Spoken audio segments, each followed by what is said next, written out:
The doctor's in the house. She is Dr. Stephanie Sitnick, Assistant Psychology Professor, Department of Psychology and Counseling, Caldwell University. Good to see you. Nice to see you. I'm fascinated by this whole question that you've been researching, talk about, and teach and help people on. It has to do with screen time. Screen time and our young children. We happen to have three, 2 teenagers and an 8-year-old. And I'm thinking, we're having dinner. What are you doing? And they think they can have the conversation and still be on the screen. Right. How do we give some tangible, practical advice for us, those of us who are parents who are frustrated? Well, I'd say the first thing that maybe to think about is, what are you modeling for your kids, right? Hold on, we're talking about them, not us. I know, I know. But they learn from us, right? And it's hard, right? It's right there. You're so accessible. You have to just, yeah, it's always right there. But I think limit setting is really important, Define right? that. Saying, okay, you have a certain amount of time that you can have access to a screen, or within this sort of restrictions, right? Dinner time maybe is a no screen zone for the family. I mean, you have to do what works best for each family, but certainly with limit setting is important, but then parents have to follow those limits too. We can't just say it. Right, exactly. We have to do it and model it.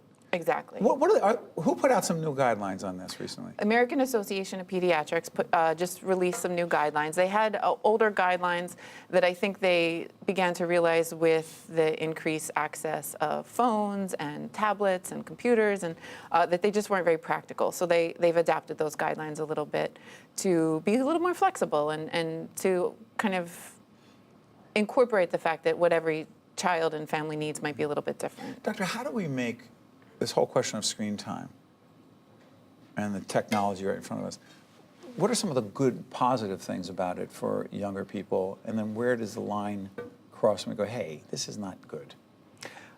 There are so many great things about it, right? I mean, even for adults, the world is open to us now, right? All of kind of the knowledge, and we have access to things and knowledge and people that we never had before.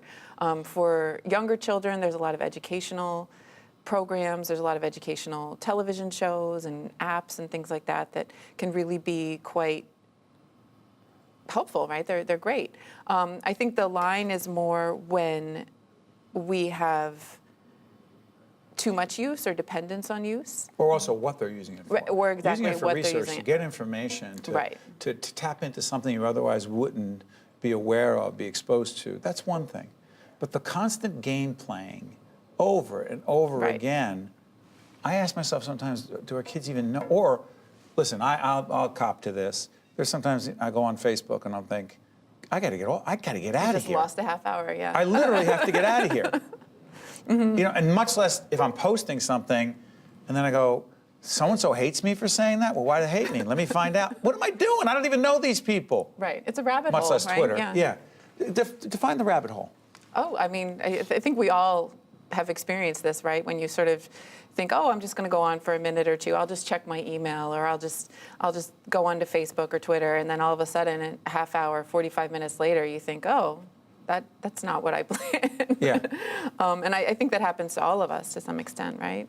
When you are, in fact, practicing what you practice, teach what you teach, to what degree, being as young as you are, have you been influenced by the technology?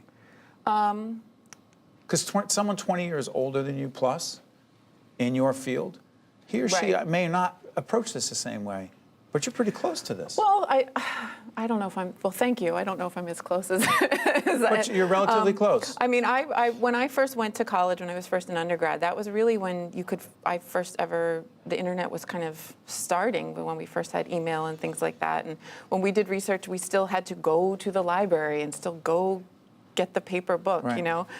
So it's been really exciting being in an academic field that I have access to all of that knowledge, right?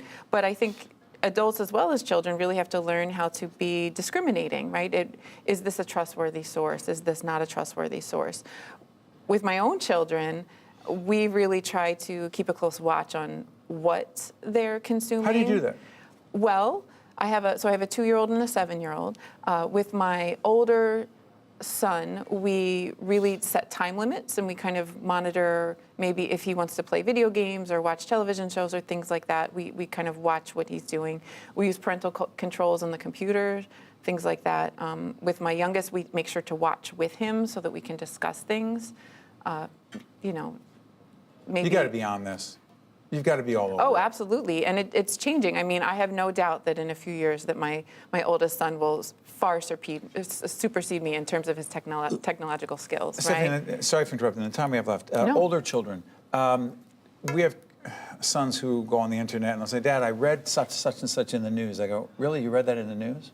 I don't know what that's coming from, and I have to ask where it is. And I think that's a source that's not only biased, but they're set up to be Absolutely. biased. They admit they're biased, and our kids can't tell the difference sometimes between that and some Right. objective information source. What about that whole piece of it? Some of us adults can't either. That's right? right. I mean, I think that that's something that the sooner we start teaching children to be critical is really important, that we do that as quickly as possible, right? That where is this coming from? Why might they want us to have a particular slant or not? So that they can start to make those kind of decisions, right? Is this Right. a trustworthy source or not?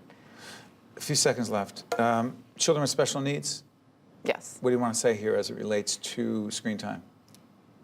Technology has been really great in terms of some of the apps available, communication apps that can increase that, access to just ways to talk with other people, certainly.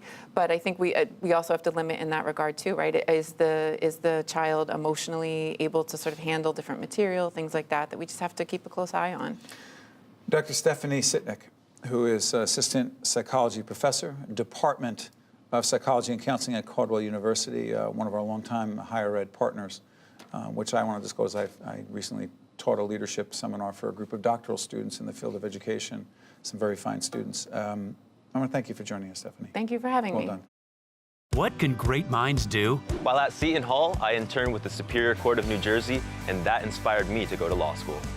I am a physics and civil engineering major, and I want to work on infrastructure in underdeveloped countries. I'm the news director at one of the top college radio stations in the country. I'm working with my professor on research that could help athletes during sudden cardiac events. I started my own business, Classic Soccer Cleats, and I just sold it to a company in England. Come see for yourself what great minds can do.